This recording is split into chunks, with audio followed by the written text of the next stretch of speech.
dia a todos e a todas.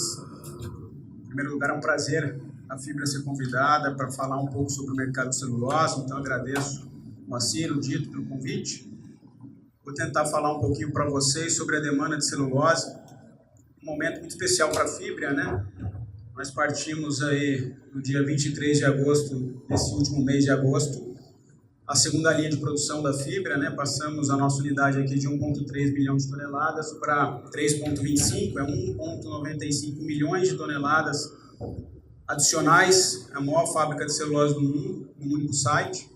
A Fibria, como vocês conhecem, é a líder mundial. Então, é um prazer falar desse mercado, dessa demanda e o que isso tem relação com o Brasil, com o Mato Grosso do Sul, como é que a gente enxerga essa relação das demandas do produto principal hoje da Fibria, que é a celulose, para o desenvolvimento do Estado e essa continuidade de todos que já falaram.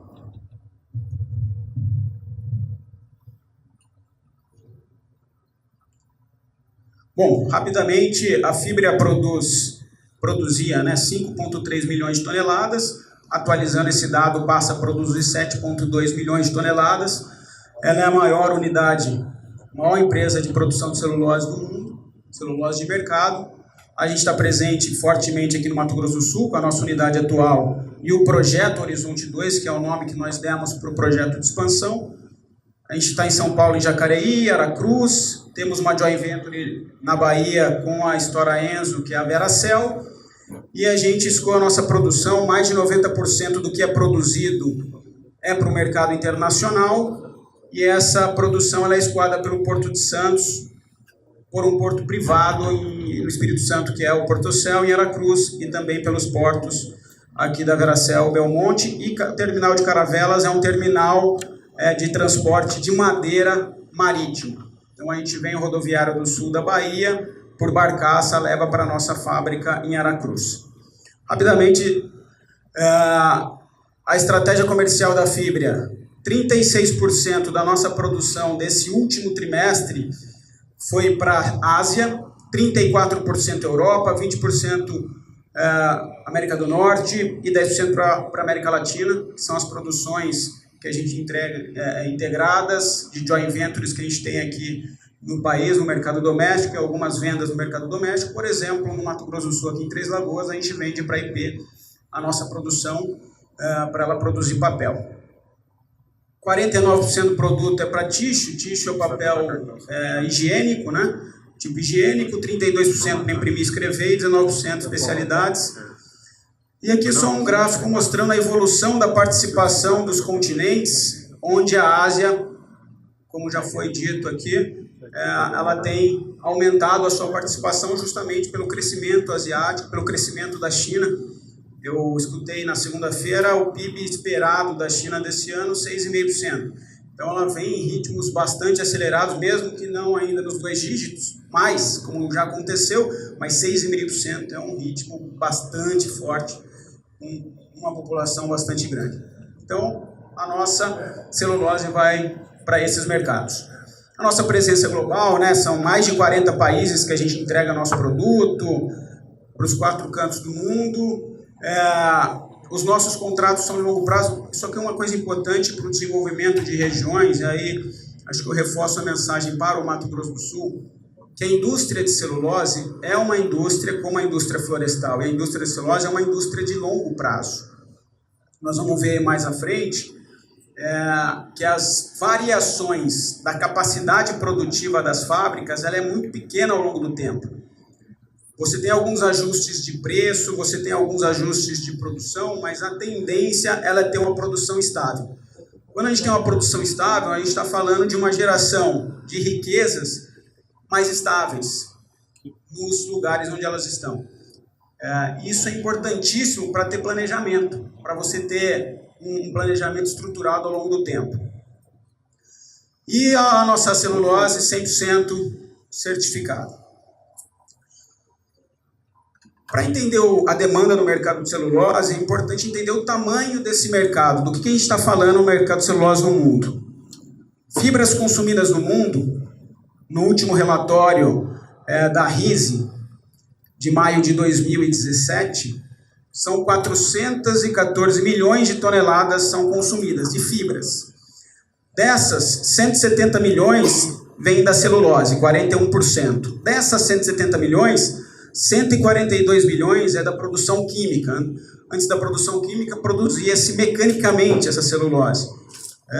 Hoje, os processos industriais, produção química, 142 milhões. E 59 milhões, que é o nosso objeto de discussão aqui, que é o que cresce as empresas de celulose, é a celulose que a gente chama celulose de mercado. Essas empresas como a Fibria, que ela produz para vender para o mercado, nós estamos falando disso aqui, nós estamos falando desses 60 milhões. Então, para um dado importante, se a gente está produzindo 3,25 milhões só na unidade Três Lagoas, a Fibria toda 7,2, representa 5% do mercado mundial de celulose de mercado, está saindo aqui do estado do Mato Grosso do Sul, da unidade da Fibria. Isso só falando da Fibria. Né? A Eldorado produz mais 1,6, 1,7, enfim. Então, a participação do Brasil e a participação do Mato Grosso do Sul nesse mercado, ela é bastante significativa. Desses 59 milhões, 32 milhões é de hardwood, ou de madeira de eucalipto, fibra curta. E outros, principalmente no hemisfério norte, né, América do Norte e Europa, 27 milhões de madeira longa, softwood, de fibra longa. Dessa fibra curta, 23 milhões é de eucalipto.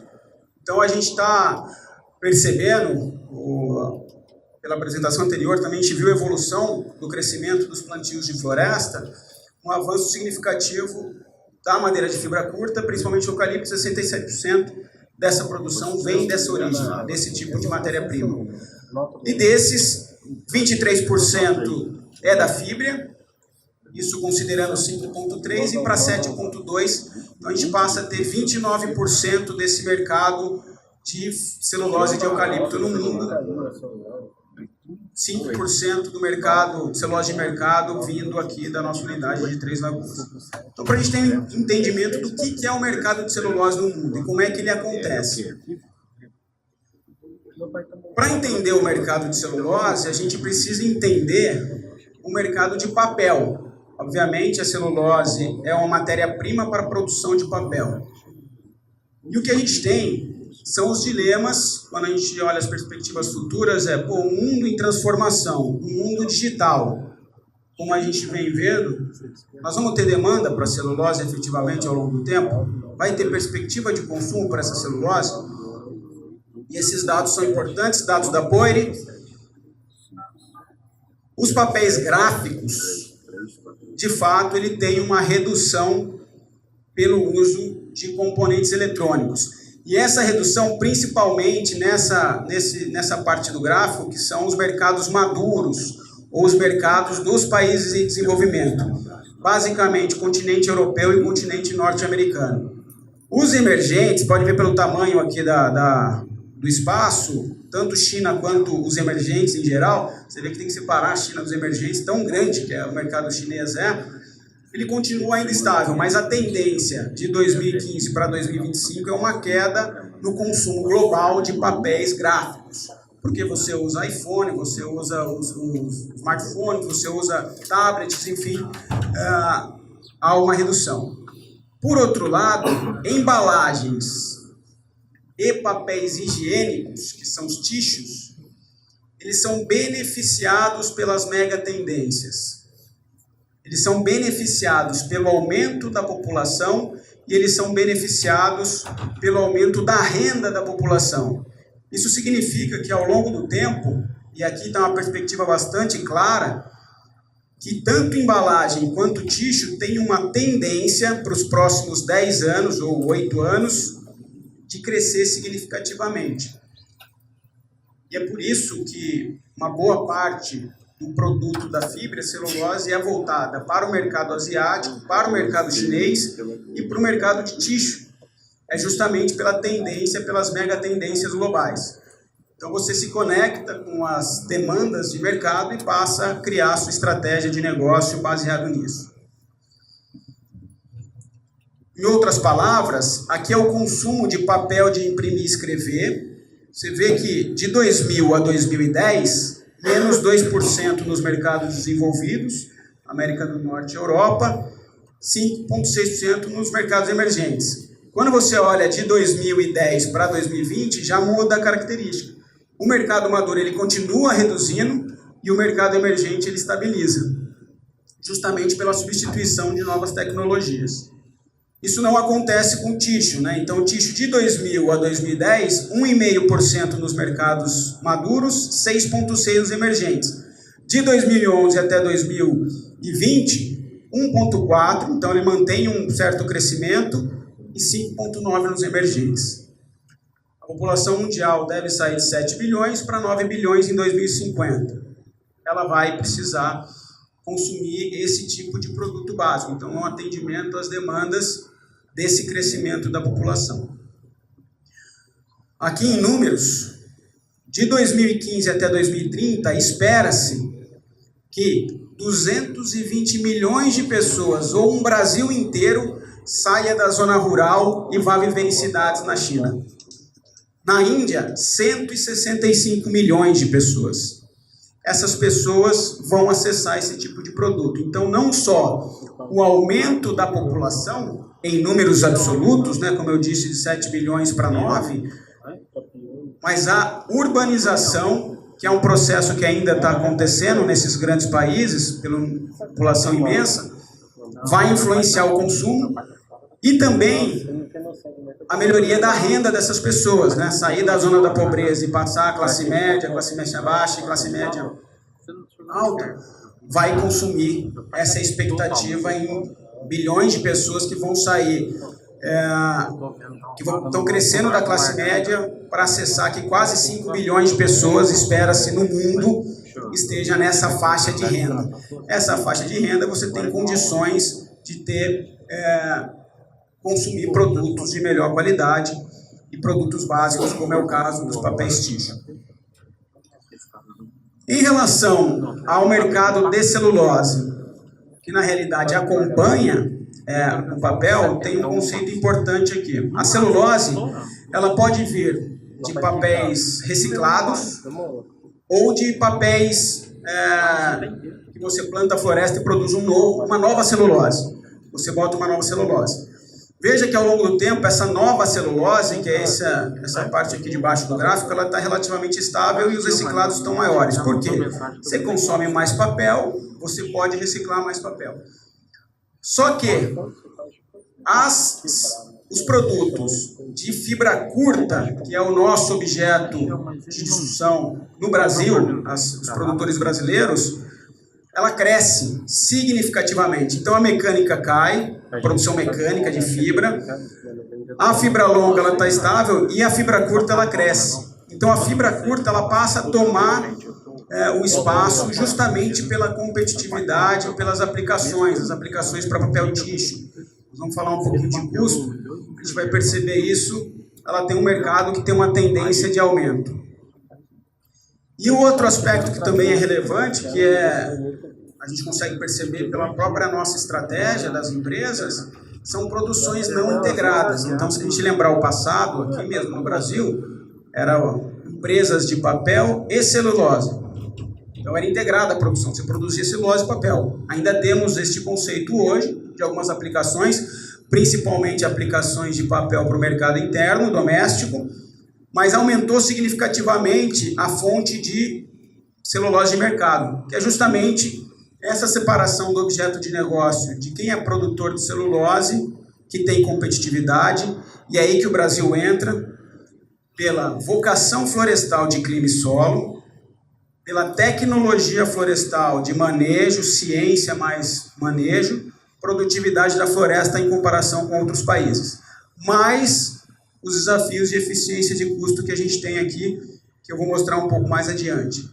Então, acompanhando a demanda de papel, celulose de fibra curta, para papéis higiênicos ou de embalagem, principalmente de plantas não integradas, tem uma perspectiva bastante positiva de aumento. Mostrando em outros números agora por continente, refletindo aquela informação, 2013, 14, 15 e 16, quanto cresceu a demanda de celulose de fibra curta em tonelada e em percentual em relação ao ano anterior. Tá? Em 2013, 5,3%, em 2014, 3%, em 2015, 3%, em 2016, 16%. Olha a China, 19% em 2013, 5% em 2014, 6% em 2015, e esse ano 20% de aumento de demanda de celulose e fibra curta.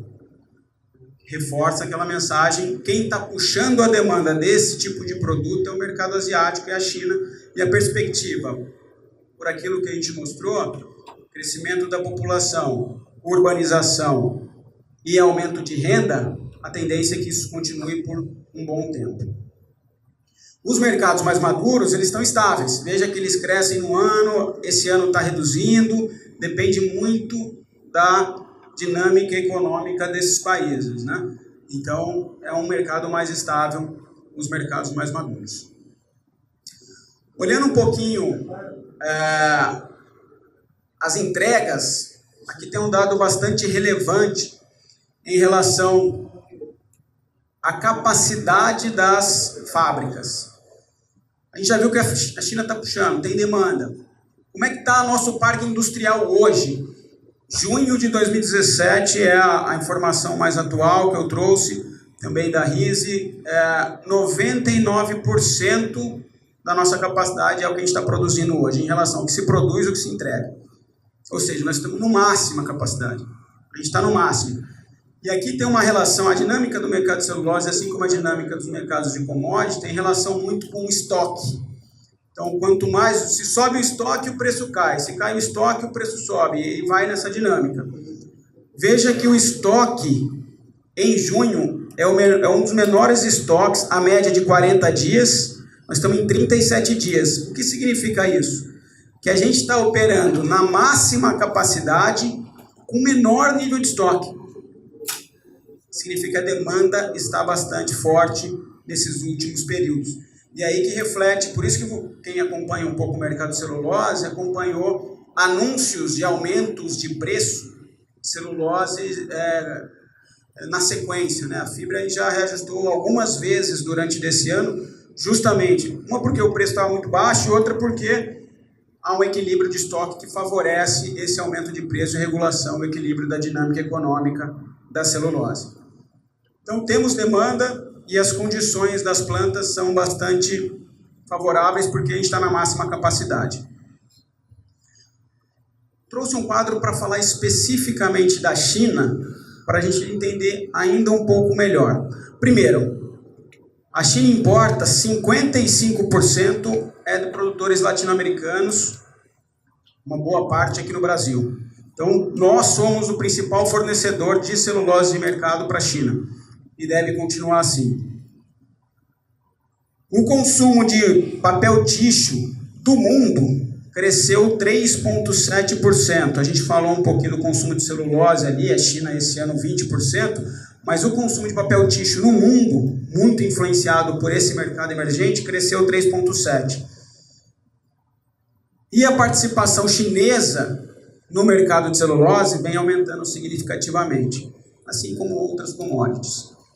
Então, os nossos indicadores reforçam que a demanda da China é forte. E, por fim, esse é o consumo per capita de papel tixo ou papel higiênico por região. América do Norte, 24,9 quilos per capita ou por pessoa por ano. A China, 5,6. Então, além disso, nós temos um mercado ainda que tende a ter uma projeção bastante significativa, que está associado com aquele dado da renda média. Quando eu aumento a renda, eu aumento o consumo. Veja lá, a América Latina também é um número baixo. Então, há uma certa correlação com a dinâmica econômica de cada região, de cada país. Então, a tendência é que as coisas sejam bastante favorecidas. A África, o consumo é muito baixo pelas condições econômicas e estruturais do continente africano. Enfim, olhando essa combinação toda, o que a gente espera? A fibra espera olhando o mercado de celulose em algumas questões. Aqui tem um dado interessante que é a taxa de demanda de celulose pela média da capacidade, do aumento da capacidade. Quando fala em 1,75, significa que a demanda cresceu mais do que o aumento de capacidade. Quando a gente tem aquela dúvida, né, que é sempre discutida, a gente tem que ter uma disciplina na entrada de produção, porque quando você entra muita produção no mercado, o preço cai e aí você desequilibra as condições econômicas e você pode prejudicar a competitividade de todos os produtores. Então essa é uma preocupação constante. Felizmente, no último período, essa taxa é bastante interessante, ou seja, a demanda aumentou mais do que o que a gente está colocando de celulose no mercado. Então a China segue em crescimento de demanda, bastante demanda e já com novas capacidades sinalizadas de produção de tixo, principalmente, e há uma expectativa de uma leve recuperação na Europa e nos Estados Unidos desse consumo da celulose, um pouco mais estável, como a gente mostrou, mas uma leve recuperação. Falando um pouquinho que é uma variável, talvez uma das mais sensíveis desse negócio, que é o preço. Acho que de todo negócio, né? O preço é um negócio sensível para todos nós. Falamos aqui já do preço de madeira. Nos últimos 15 anos, o preço, a volatilidade do preço da celulose, ela ficou em números em 8%. Essa é uma volatilidade bastante baixa para uma commodity regulada por estoques, o que é bastante positivo para essa indústria, principalmente para a nossa indústria aqui no Brasil, principalmente para a nossa indústria no Mato Grosso do Sul, que reforça aquilo que eu falei, que é uma indústria mais estável e de longo prazo. Isso ajuda muito.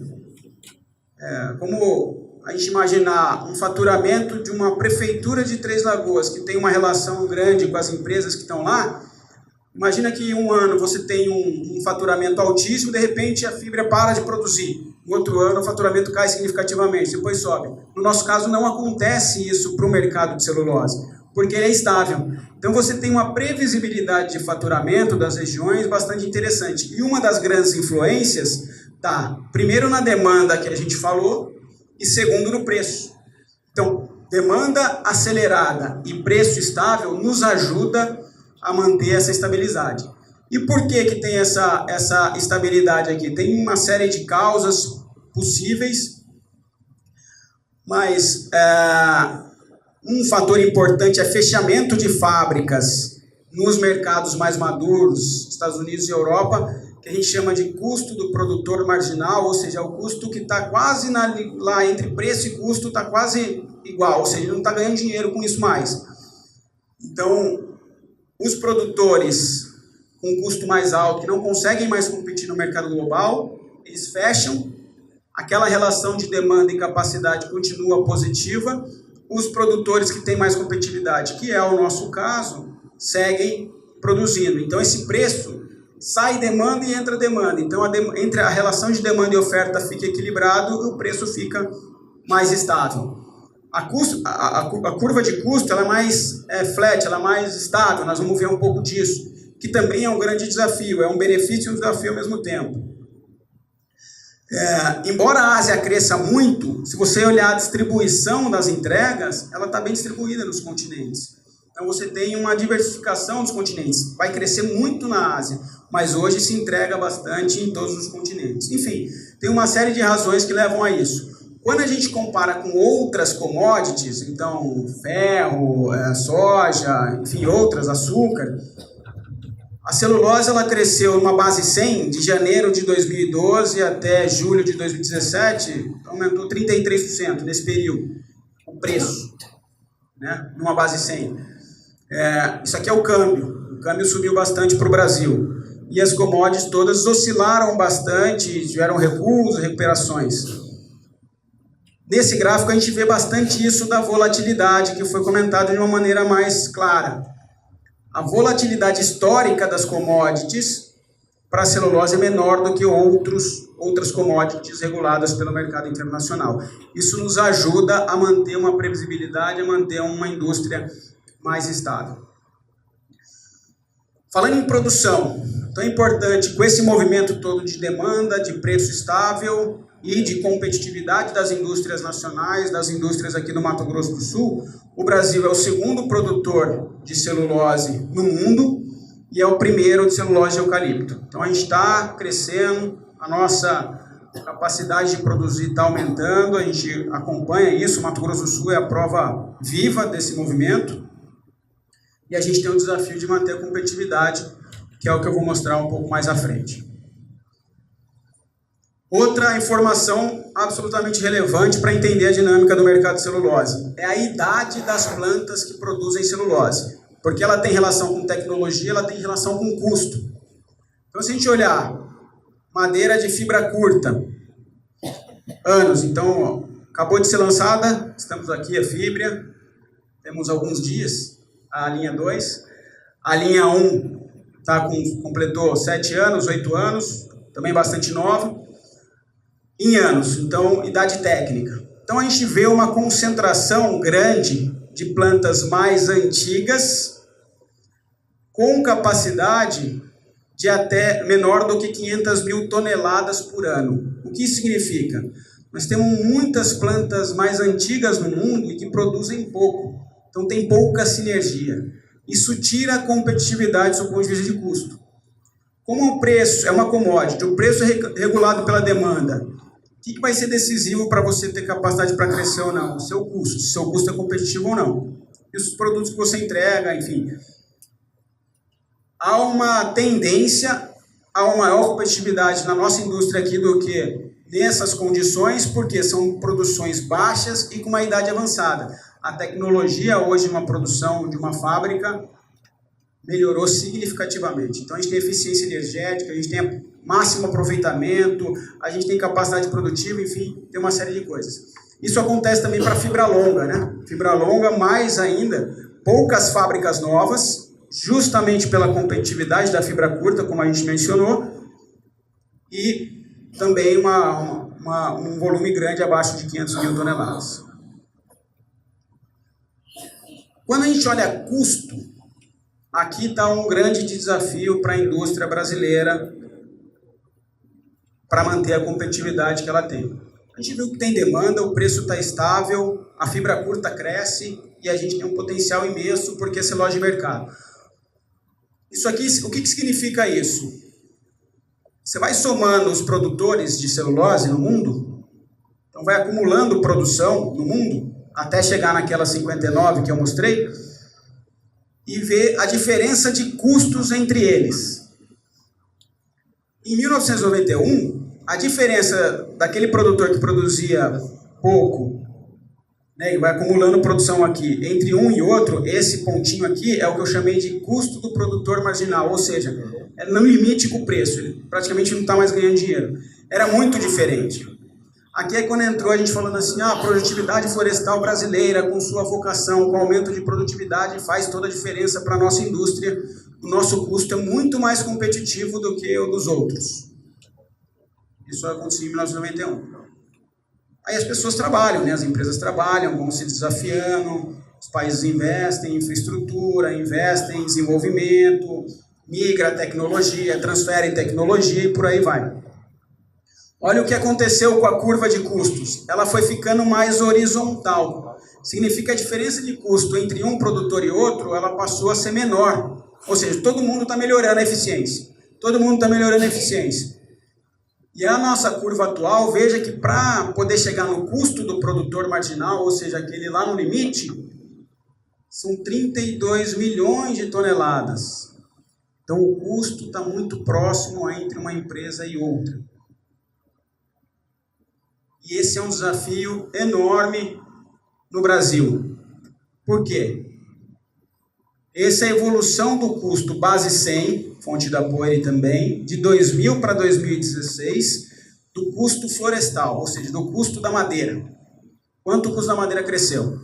Então o IPCA cresceu aqui quase 300% nesse período todo aqui, o custo da madeira foi para 400%, 500%.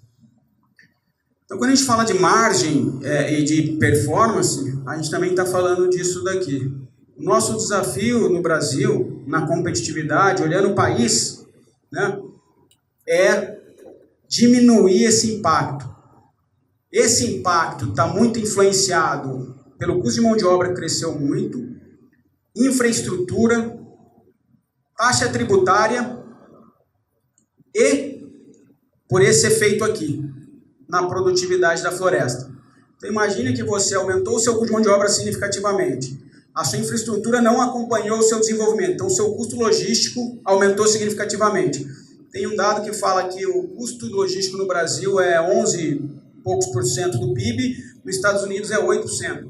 Então a gente tem um impacto significativo. Carga tributária alta.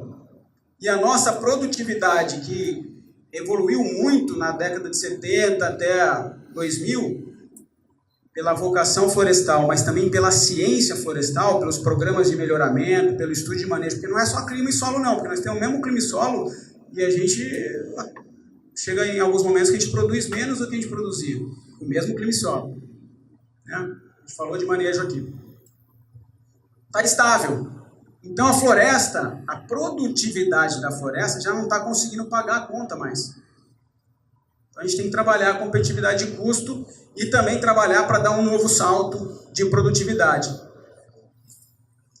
Algumas reflexões sobre por que isso acontece. Mudança climática, né? A gente vem acompanhando o efeito das temperaturas extremas no país, desde a década de 50 até a 2011, que é o último dado que eu trouxe para vocês. 10% do território da Terra tem temperaturas extremas, ou seja, extremamente elevadas. O exemplo nosso do Espírito Santo da fibra, que é bastante clássico. Em 2013, inundou o Espírito Santo inteiro. Não sei se tem algum capixaba aqui, mas inundou o Espírito Santo inteiro. Agora nós estamos vivendo, nos últimos 3 anos, uma das maiores crises hídricas do estado do Espírito Santo. O impacto dos importantes. Então, essa mudança climática tem um impacto relevante no nosso negócio. O que acontece? Só um exemplo de mudança climática. Aqui é um clone nosso no sul da Bahia. Clone, né, é o fenótipo, que é a imagem dele, aí, as características físicas dele, a genética dele, mais o ambiente, mais a interação dos dois.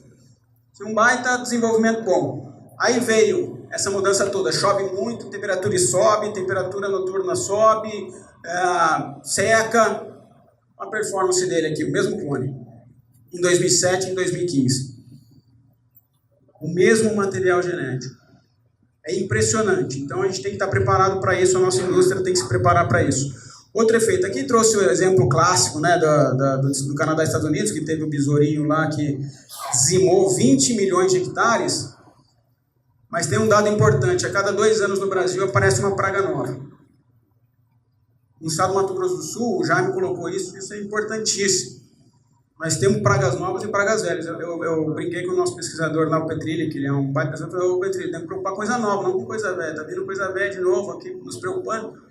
Mas é por causa disso, por causa das mudanças. Então, no estado do Mato Grosso do Sul, a gente podia citar algumas que a gente tem acompanhado e monitorado, mas é importantíssimo. É 1 milhão de hectares. São 1 milhão de hectares. A gente tem uma atenção especial em relação a isso. E aqui, só confirmando o que já foi falado bastante sobre transporte, né? Esse é um dado bastante atual. De rodovias, os Estados Unidos tem 6 bilhões de quilômetros de rodovias. O Brasil tem 1 milhão e 500. De ferrovias, 293 mil, Brasil 28 mil. Aí aqui é hidroviário, pipelines é tubulação de gás e de óleo, esse tipo de coisa, aeroportos, enfim. A gente tem um desafio imenso. E quando a gente compara, se a gente continuar o ritmo de investimento atual no Brasil, e todos os outros países pararem de investir em infraestrutura, daqui 291 anos a gente chega lá. Então é um desafio imenso. E no Mato Grosso do Sul foi o que o Jaime colocou, que eu acho que é bastante relevante. Para o caso da indústria de celulose, a BR-262 é um ponto dramático. A gente precisa aumentar a capacidade, a gente precisa evoluir, mas precisa investir em infraestrutura. Porque não é só uma questão de custo, é uma questão de capacidade técnica. Então, se a gente quer o consumo de 1 milhão de hectares de floresta, atrair novas empresas, na minha opinião, no estado do Mato Grosso do Sul, com todos os aspectos extremamente positivos que a gente tem aqui, de credibilidade, de crescimento, de união com todos os setores, a gente tem um ambiente extremamente favorável para crescer, mas a infraestrutura a gente está tentando fazer e a gente não está conseguindo. É dramática a situação de investir BR 262 e 158, especificamente para o setor florestal, é bastante relevante. E para finalizar, eu queria trazer uma outra ótica também, que além do mercado de celulose, as empresas elas estão olhando uma estratégia de quebra de paradigma, pensando nesse novo mundo que a gente vai viver. Então a celulose está integrada com essas novas tendências. Então, a gente fez um projeto lá, o Centro de Tecnologia nosso, desenvolveu um projeto em 2016 para estudar o que é essa nova floresta para o futuro, associando a celulose e mais outros produtos. Então, alguns desafios. A nossa indústria florestal ela é mais conservadora, ela prefere a inovação incremental. O que é a inovação incremental? É melhorar aquilo que a gente já faz, né? Muita intensidade de capital, né? É uma commodity, enfim. Essa é a característica do nosso negócio celulose, que vai continuar crescendo, está tudo bem, bacana. Só que a gente tem uma maturidade no mercado global de papel, principalmente os gráficos, os tixos, como eu mostrei, ainda tem uma demanda bastante expressiva, e principalmente o achatamento na curva de custo. Isso nos desafia a ver a nova tendência e nos desafia a encontrar alternativas para a gente manter uma indústria realmente com boa rentabilidade, com um futuro bastante promissor pela frente, que é o que a gente está falando aqui de tecnologias disruptivas. É garantir a longevidade da demanda. A gente olha o câmbio, né? O câmbio para as indústrias nacionais tem bastante influência, principalmente para a visão de curto prazo, mas a indústria é de absoluto longo prazo. A gente tem que encontrar um modelo de negócio que nos ajude a caminhar no longo prazo. Estamos falando de 5 anos, de 10 anos e 50 anos. Nós não estamos falando de um trimestre. O trimestre é importante para você monitorar a saúde da sua empresa, o caminho que você está seguindo, a saúde financeira. Mas a estratégia é de longo prazo. Vou dar um exemplo. Tem os veículos autônomos de entrega, né, que a Amazon está estudando, outras empresas não estão estudando. Isso tem um reflexo significativo no consumo de embalagem. Então, aquilo que eu mostrei da embalagem, que está crescente no modelo atual do que a gente tem. De repente, se vê uma nova tecnologia, pode ser não crescente mais, a embalagem especificamente. Então, a gente tem que estar atento a isso. Aqui um exemplo simples, mas a caixinha era assim, agora é assim. 10 vezes a redução de massa. A embalagem. Então, a gente tem que estar atento nesses movimentos. Aqui o exemplo da indústria do petróleo, né? O impacto da energia limpa, que é o nosso caso, inclusive falamos aqui de biomassa renovável, limpa, carro elétrico, economia colaborativa, então possivelmente no futuro ninguém vai ter o seu próprio carro, vai usar recursos colaborativos, coisa que a gente já faz hoje, enfim, tem um impacto relevante na toda a indústria. E aí é esse dilema que a gente tem nos desafiado como grande produtor de celulose, que a gente vai seguir sendo, com novas indústrias emergentes de biocombustível, de biomateriais, enfim, é um universo imenso. Então, o setor florestal, quando a gente fala de novos negócios, a gente tem que olhar isso. Tem que olhar essa ampliação de portfólio. Então, a ampliação de portfólio não é só aumentar aquilo que já existe, é também buscar novos mercados, que é esse exemplo aqui. Eu acho que o Mato Grosso do Sul tem que ficar atento nesse movimento. Aqui o exemplo da fibra, né? Especificamente da fibra, então nós continuamos nessa linha, produzimos celulose, é o nosso grande produto. O segundo grande produto da fibra hoje é energia. Eu vou mostrar o quanto que a gente produz de energia já nas plantas. E a gente está estudando aí resíduos de lignina, biorefinarias, biocombustíveis, enfim, uma série de rotas que a gente priorizou para desenvolver, olhando essa indústria. Então é essa indústria que a gente imagina para o futuro, acompanhando as demandas de celulose, mas também acompanhando as diversificações e as megas tendências globais. Aqui só um exemplo, a gente comprou há alguns anos atrás um centro de tecnologia no Canadá, né? Uma empresa brasileira comprando um centro de tecnologia no Canadá, tem mais de 85 patentes, enfim, tem uma informação muito valiosa lá, tecnologia da fibra, justamente para entender essas novas rotas de desenvolvimento. Ok? Enfim, em resumo, para o mundo, a demanda segue forte, como eu já comentei, principalmente papéis xixo e embalagens pela Ásia. A curva de custo achatada exige ganhos incrementais de eficiência, volto a falar da nossa infraestrutura aqui, e da produtividade para elevar a competitividade. E essa diversificação que eu acabei de mostrar, que esse mundo em transformação, ele tem um monte de ameaça, ninguém sabe o que vai acontecer, é totalmente imprevisível, mas também tem um monte de oportunidade. A nossa indústria florestal precisa se preparar para isso. E no Brasil e Mato Grosso do Sul, a indústria segue forte, né? Participação no mercado internacional, demanda e estabilidade nos ajuda muito. Precisa encontrar, isso para celulose, né? Precisa encontrar esse equilíbrio e outras participações aí para atender todo o nosso volume. Uma guerra contra o custo da madeira e o custo do Brasil. Precisa chamar de guerra porque é importantíssimo para manter a competitividade das nossas indústrias. A gente precisa trabalhar nisso. E isso tem relação com iniciativas que reduzem estruturalmente os custos e principalmente infraestrutura, como a gente já falou.